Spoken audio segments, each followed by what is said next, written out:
Hey everyone, welcome back to the channel. This is LC. Today, I want to talk about how to improve interpretation of price to book multiple. If you're patient enough to stay until the end of video, I will show you one thing that you rarely see publicly. You have to watch through this video so you won't get out of the context. Price to book multiple is very common, and you have learned this multiple in most of investment courses. Let's do a quick recap. Price to book multiple measures how much is a company worth relative to its balance sheet. In general, this multiple is a shorthand for valuing a company. Because this multiple measures company valuation from the perspective of balance sheet, so it is very suitable for capital-intensive businesses such as banks, energy companies, and utilities companies.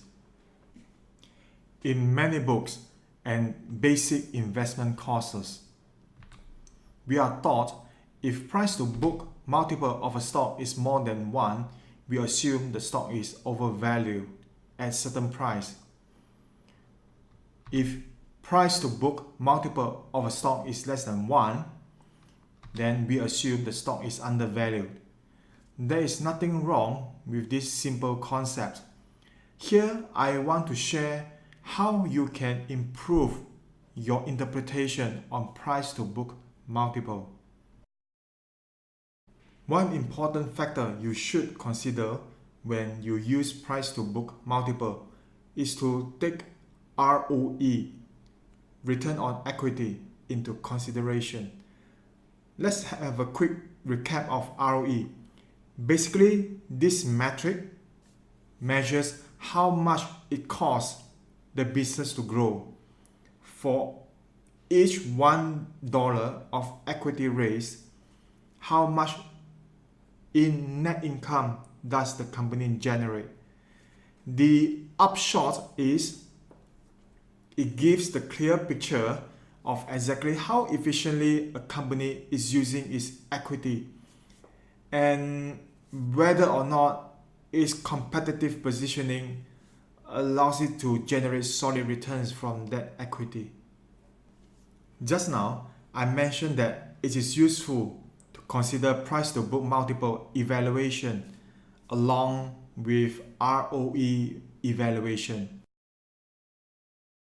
Here, skipping all algebras, I just flash the mathematical equation that relate price to book multiple and ROE together. You just have to appreciate some geniuses in human civilization created this equation. You don't need to remember this equation, but I want you to remember this. Price to book multiple, ROE, and cost of equity are related. Cost of equity is a complicated topic. I won't discuss it in this video. If you want to learn about it, please leave me a comment below. Frankly speaking, knowing existence of the relationship of price to book multiple, ROE, and cost of equity will be a life-changing in your analysis. Using this relationship, we can use ROE as a sanity check for price to book valuation.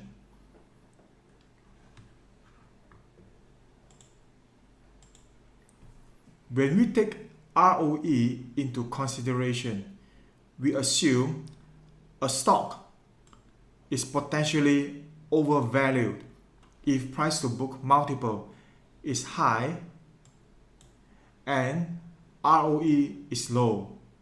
This is because the company may not be efficient in using its equity while its valuation multiple is high. Using the same concept, a stock is potentially undervalued if price to book multiple is low and ROE is high. It means valuation of the stock is low, but the company may be efficient in using its equity in generating returns. For another two scenarios, it probably just indicates a stock is fully valued at a certain price based on its level of ROE. Now, one question pop up in your mind is how to determine high ROE and low ROE. To analyze ROE, one common way is to use DuPont analysis to check whether ROE of a business is organic or not. You can easily Google this. If you want me to make a video about this, please leave a comment below. Let me flash the equation for a little while. Do you remember I said ROE and cost of equity is related? Yeah, this is another life-changing part of having this knowledge. We actually have to compare ROE of a business with its cost of equity. If you already know how to calculate cost of equity of a business, you should compare ROE of a business with its cost of equity. Also, because of this, don't ever use ROE more than 15% or 10% or 12% or 8% in your analysis. This kind of things is only helpful in quick stock filtering and not something you should use in your tariff analysis. This will be another lesson by its own. I will do one video about cost of equity in the future. Next, you can also compare ROE of a business with its peer and also look at its historical trends.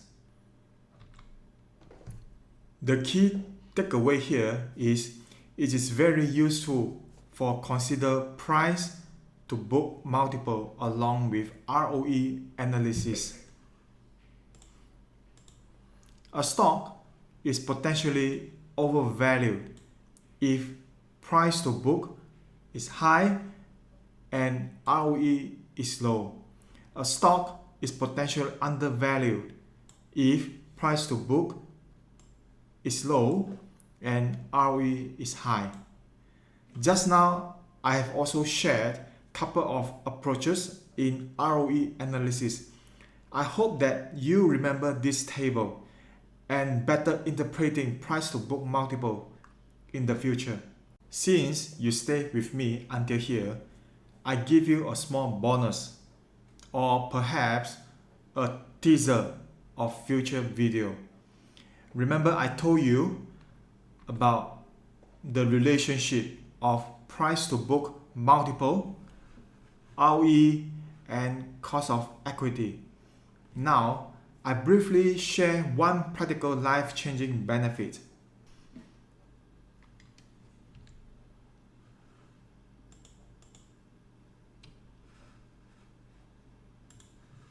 Here is my analysis of Malaysian banks. This is what I covered in my workshop, Investment Analysis of Commercial Banks. I won't go through the analysis here. What I want to share with you is how we can use the relationship between ROE and price to book multiple to improve our valuation. Here I have gathered ROE and price to book multiple of all Malaysian banks by financial year. Then I plot a chart. This method is called regression analysis. I believe most of you learned this during secondary schools. Of course, you have written this to your beloved mathematics teachers. Did you see how closely price to book multiple related to ROE. And let's have a look at the R squared. R squared is about 88%, which is very high. Okay, it means price to book value here is highly related to return on equity. The powerful part is we can use this to perform sanity check on our bank valuation. Let me give you one example. Let's say Maybank. Maybank senior management provided guidance on ROE for FY18 11%. So with this relationship, we can derive 1.3 times for price to book multiple, and using this 1.3 times, the fair value is 8.6. I don't really use this as a fair value, but I use this as a baseline to validate the fair value derived from this price to book multiple band. Alright. Let's have a look at the CIMB. So for CIMB, the management guidance on ROE for FY8 should be FY18 is about 10.5% to 11%. So here I just assume 10.5%. So for 10.5%, by using this chart, 10.5 is about here. So you can get about 1.2 times for price to book multiple. Then we can derive a fair value using this relationship, which is 6.31. So I will use this 6.31 as the baseline. This is a topic by itself. I won't go into details. If you want me to make a video about this, please leave me a comment below. That's all. If you enjoyed the video, give me a like and share it out. If you didn't, a dislike. Subscribe for more, ring the bell, and I will see you in the next one.